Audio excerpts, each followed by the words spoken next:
नमस्कार दोस्तों, स्वागत है आपका आप सबके यूट्यूब चैनल एग्ज़ाम प्रेप लेखनी से जीतेंगे में। हमने हिंदी के बारे में आप लोगों को पिछले वीडियो में चर्चा की। वर्णमाला बताइए आपको, स्वर क्या होते हैं, व्यंजन क्या होते हैं, उनके उच्चारण स्थान क्या हैं, इनके सब के बारे में चर्चा की।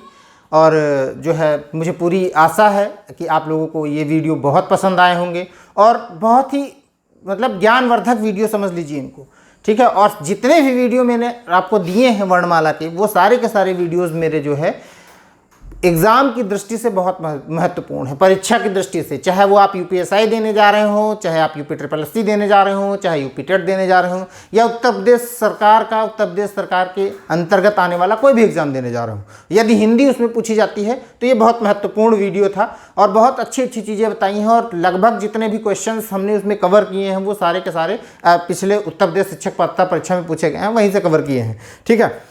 और इसी क्रम में हमने हालांकि ये वीडियो मुझे पहले बनाना चाहिए था, लेकिन फिर भी अभी भी कोई देर नहीं हुई है। ये हिंदी के विकास की बात कर रहे हैं कि हिंदी आई कहाँ से, हिंदी को हिंदी क्यों कहा गया, ठीक है। तो उस पर हम चर्चा कर लेंगे। देखो, हिंदी का जो शब्द है इसकी व्युत्पत्ति सिंधु से हुई है, ठीक। अब दिमाग में आया सिंधु और हिंदू, ऐसे कैसे, है ना। तो ऐसे कैसे होगा, हम उसके बारे में हम बताएंगे। देखो बात समझना हमारी, जब हिंदुस्तान के अंदर यानी भारत के अंदर, या फिर ये कह लो कि प्राचीन भारत के अंदर आर्य और अनार्य दो लोग आए थे यहाँ पे, ठीक है। और आर्यों और अनार्यों के बीच में एक युद्ध हुआ जिसे दासराग युद्ध कहा गया, ठीक। इस दासराग युद्ध के अंदर समझिएगा हमारी बात को, आर्यों की विजय हो गई। कौन विजय हुआ? आर्य वो विजयी हो गए, ठीक है। ये देखिए इसलिए लिख दिया हमने, कौन विजय हुआ? आर्य विजयी हो गए। और आर्य का सबसे मजबूत कबीला था जिसका नाम था भरत कबीला। ये बहुत मजबूत कबीला था, ठीक है। सबसे मजबूत कबीला था किसका? आर्यों का। आर्यों का सबसे मजबूत कबीला था जिसे भरत कबीला कहा गया। और भरत कबीले के नाम पे ही हमारे देश का नाम क्या पड़ा? भारत पड़ा, ठीक। ये हिंदी के विकास की बात कर रहे हैं और हिंदी के हिसाब से हम आपको बता रहे हैं। इतिहास में मत जाइएगा कि आप उसे शकुंतला और दुष्यंत के पुत्र से जोड़ना शुरू कर दें, वो एक अलग चीज़ है और ये एक अलग चीज़ है, ठीक है। अब बात को समझिएगा। उसके बाद में उत्तर पश्चिम से ही सबसे ज़्यादा आक्रमण भारत पर हुए हैं, है ना।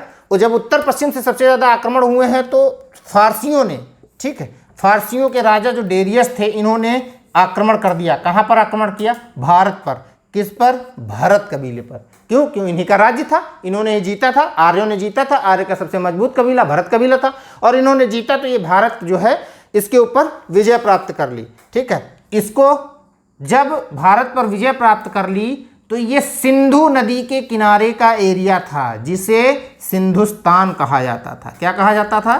सिंधुस्तान कहा जाता था।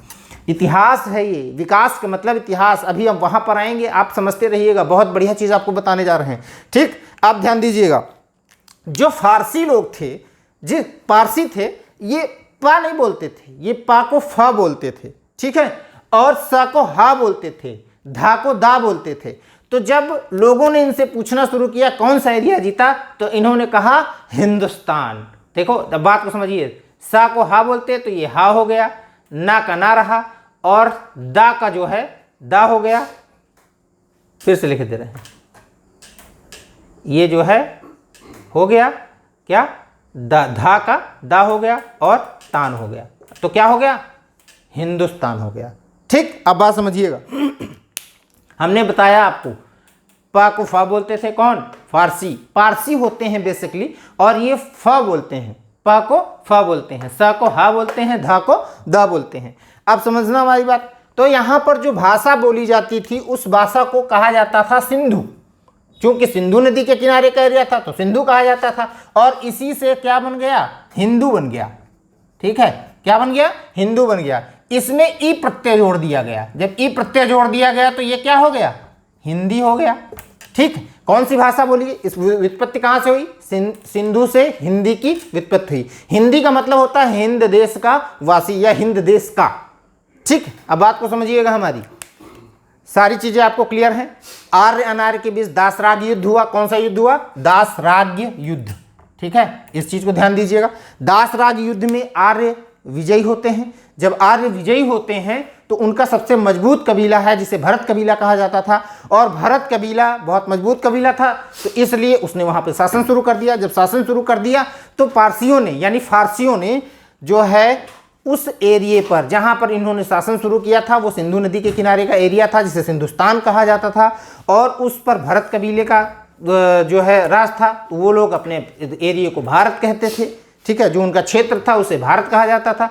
तो फारस के राजा डेरियस जो थे, डेरियस ने जब यहाँ पर आक्रमण कर दिया तो उनसे पूछा गया किसको जीता, तो इस एरिया को ये लोग सिंधुस्तान कहते थे, तो डेरियस ने कहा हिंदुस्तान को जीता। क्यों? क्योंकि पारसी लोग प को फ बोलते हैं, सा को हा बोलते हैं और धा को दा बोलते हैं, ठीक है। और इसी से हमारे हिंदी शब्द की व्युत्पत्ति हुई। सिंधु नदी के किनारे का एरिया था, सिंधु नदी से हिंदू बना और हिंदू में ई प्रत्यय लगाकर हिंदी बन गया, ठीक। अब आगे चलते हैं। देखो, हिंदी की जो मुख्य उत्पत्ति है वो संस्कृत भाषा से मानी जाती है। संस्कृत सबसे प्राचीन भाषा है, देव भाषा इसको कहा जाता है, ठीक है। और देव, इसके बाद में पाली आई, पाली के बाद में प्राकृत आई, प्राकृत के बाद में अपभ्रंश आई, अपभ्रंश के बाद अवहट्ट आई, अवहट्ट के बाद प्राचीन और प्रारंभिक हिंदी आई है, ठीक। बात समझिएगा हमारी। अब इसको डिस्क्राइब करते चलते हैं। प्रारंभ में संस्कृत भाषा में कितने वर्ण थे? 30 वर्ण थे, ठीक है। बाद में 14 वर्ण और जोड़े गए। क्यों? क्योंकि माहेश्वर सूत्र आ गए थे। कौन सूत्र आ गए थे? माहेश्वर सूत्र। और ये माहेश्वर सूत्र होते कितने हैं? 14 होते हैं। कौन, किसने रचना की थी इनकी? पाणिनि ने रचना की थी। क्यों? अब बात समझ लो, पाणिनि की भी कहानी आप सुनते चलिएगा। सबसे बेकार बालक था अपने गुरुकुल का, पढ़ने लिखने में बहुत कमजोर बालक था, ठीक है। तो इनके गुरुओं ने, इनके माता पिता ने कहा कि तुम जीवन में अपने क्या करोगे, कुछ नहीं कर पाओगे। उनको जो है गुरुकुल से निकाल दिया गया, ठीक। जब तुम पढ़ते नहीं हो, लिखते नहीं हो, काम नहीं करते हो गुरुकुल का, तुम किस काम के हो? किसी काम के नहीं हो, चलो भगो यहाँ से। जब इनको इनके गुरुकुल से निकाल दिया गया तो ये बहुत दुखी हुए, और दुखी होने के बाद में एक मंदिर में गए। वहाँ पर उन्होंने जो है भगवान शिव की तपस्या की। जब तपस्या की तो भगवान शिव प्रसन्न हो गए और उन्होंने डमरू बजाया। जब डमरू बजाया तो वहीं से 14 माहेश्वर सूत्र निकले। कौन कौन से? आ उणा रील रिका आयुंगा ए ओ चह वरट जब गड्डस, ये सारे के सारे जाके कपय खपचट्टो हल ससर, ये सारे के सारे वहाँ से निकले। तो इन्हीं 14 माहेश्वर सूत्रों के बाद में 14 वर्ण इसमें और जोड़ दिए गए। अब बात समझना, इन्होंने एक व्याकरण, देखो पहले चीज क्या? माहेश्वर सूत्र के जनक। दूसरे किसके जनक? व्याकरण के जनक, संस्कृत व्याकरण के, संस्कृत व्याकरण के कौन जनक?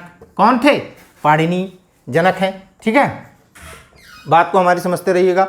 इन्होंने कौन सी रचना की? अष्टाध्यायी की रचना की। जैसा नाम है वैसा काम है। अष्टाध्यायी का मतलब 8 अध्याय, ठीक है। और 8 अध्याय में ये 14 माहेश्वर सूत्र हैं, और इन्हीं माहेश्वर सूत्रों से इन्होंने व्याकरण की रचना की जाती है।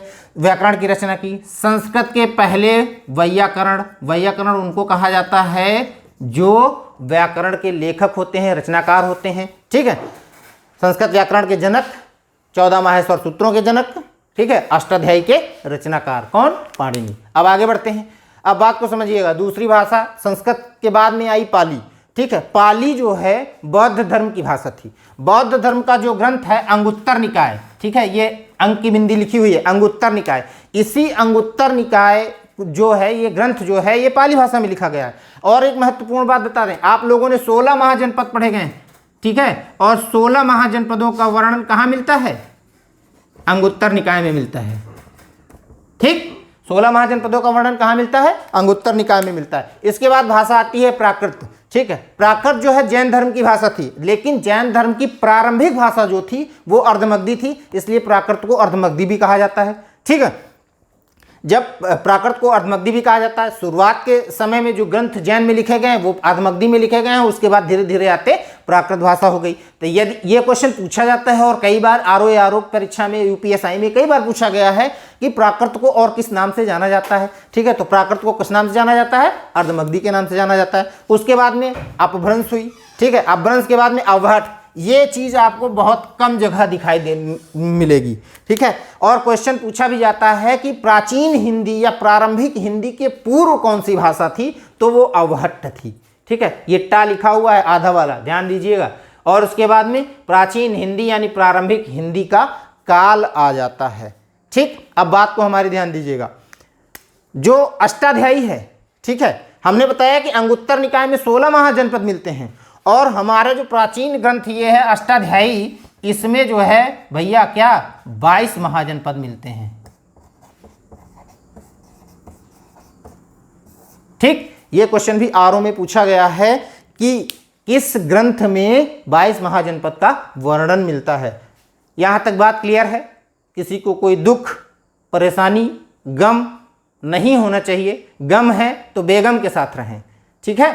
और हमारे और आपका अपना चैनल एग्जाम प्रेप लेखनी से जीतेंगे, इसको लाइक, सब्सक्राइब और शेयर करते रहिएगा। अगली कक्षा में हम फिर मिलेंगे, तब तक के लिए धन्यवाद।